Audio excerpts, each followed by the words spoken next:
Assalamualaikum warahmatullahi wabarakatuh. Izin Pak, ini kami izin mempresentasikan tugas Arrowhead Drilling Ini Company ikut tentang ruangan dah. perancangan kapal tanker untuk mengangkut minyak. Yang mana laporan presentasi ini akan Ah, dipresentasikan oleh dua orang. Yang pertama saya sendiri ruangan. Nairesya Oktav Rizal dan ada Randi Mahardika Wicaksana. Mati dengan bisa dipaksa masuk ke orang. Wah. Mulai ya dong. Oke, untuk latar belakang dari perencanaan kapal tanker sendiri, Pak, terdapat ada empat latar belakang. Yang pertama, itu tentang perkembangan industri energi, meningkatkan distribusi minyak. Lalu kemudian ada kapal tanker sebagai solusi transportasi laut yang efisien dan aman, dan memiliki tujuan untuk perencanaan ini bertujuan untuk merancang kapal tanker yang memiliki DWT 5.000 ton dengan muatan minyak atau oli dengan yang memiliki kecepatan 14 knot. Dengan melakukan pendekatan regresi linear dari 30 data kapal tanker yang beroperasi di perairan Indonesia, Pak. Next.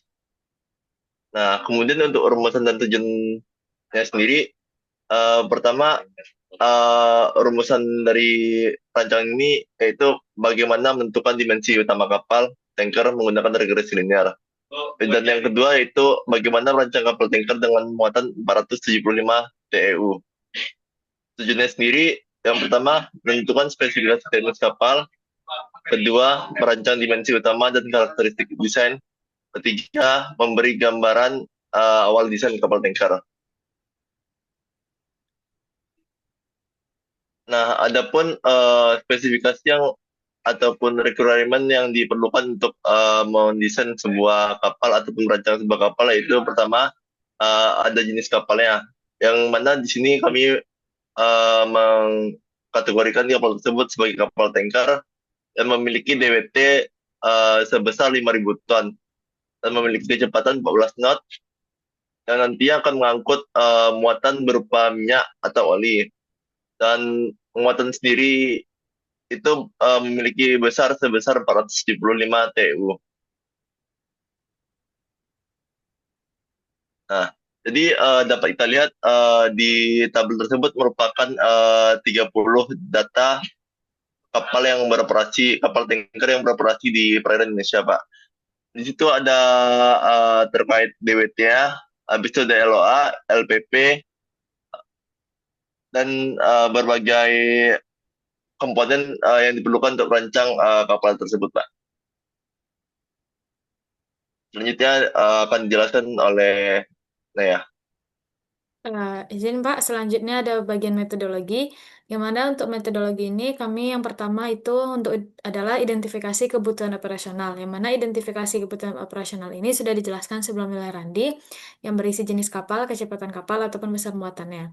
Selanjutnya yaitu pengumpulan data 30 kapal tanker sebagai referensi, yang mana ini akan digunakan untuk mendapatkan data regresi linearnya. Regresi linear ini digunakan regresi linear ini merupakan salah satu metode statistik yang mana memiliki yang akan mendapatkan hubungan antara dua antara kebutuhan dengan dimensi kapal. Selanjutnya ada analisis regresi linear antara DWT dan dimensi utama. Setelah didapatkan regresi linear dari setiap referensi kapal tadi, maka akan dicari dimensi utama dari kapal seperti LPP, B, H, dan T-nya. Kemudian yang keempat ada penentuan dimensi utama kapal berdasarkan target DWT. Ini merupakan hasil dari regresi linearnya. Yang pertama adalah regresi linear DWT dan LPP.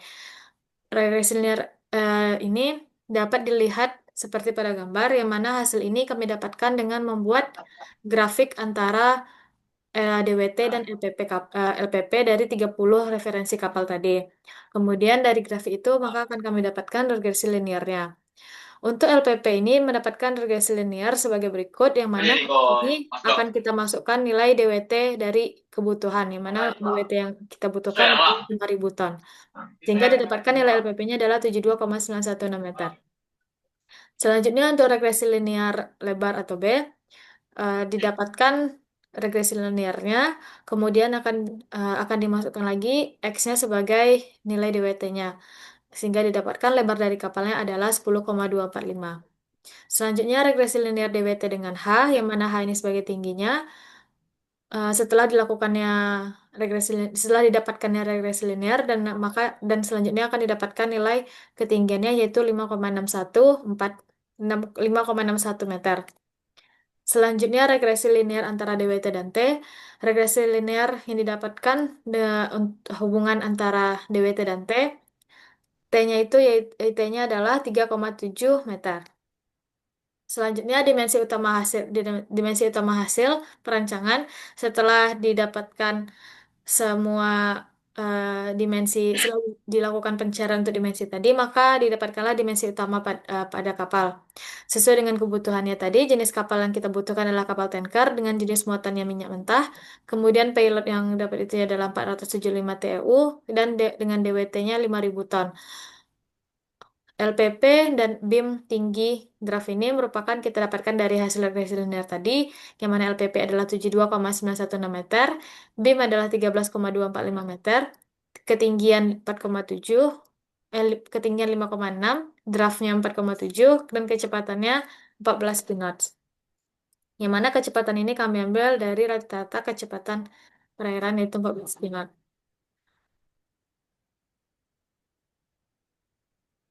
Selanjutnya akan dijelaskan oleh Randi. Selanjutnya Pak, baik, terima kasih.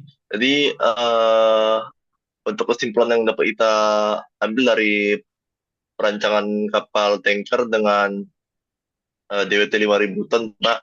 Yang pertama itu dimensi utama kapal tanker ditentukan melalui regresi linear dari 30 kapal referensi. Kemudian yang kedua, kapal dirancang dengan DWT 5.000 ton, LOA 80 sampai 85 meter, PIM 13 sampai 14 meter, draft 5 meter, dan kecepatan 14 knot. Yang ketiga itu rancangan memenuhi aspek fungsionalitas, stabilitas, dan keselamatan pelayaran. Eh, ke, Mungkin kita kembalikan kepada Anda ya. Sekian dari presentasi kami, Pak, tentang perancangan kapal minyak kapal tanker dengan muatan minyak. Terima kasih sudah mendengarkan, Pak. Eh, Assalamualaikum warahmatullahi wabarakatuh.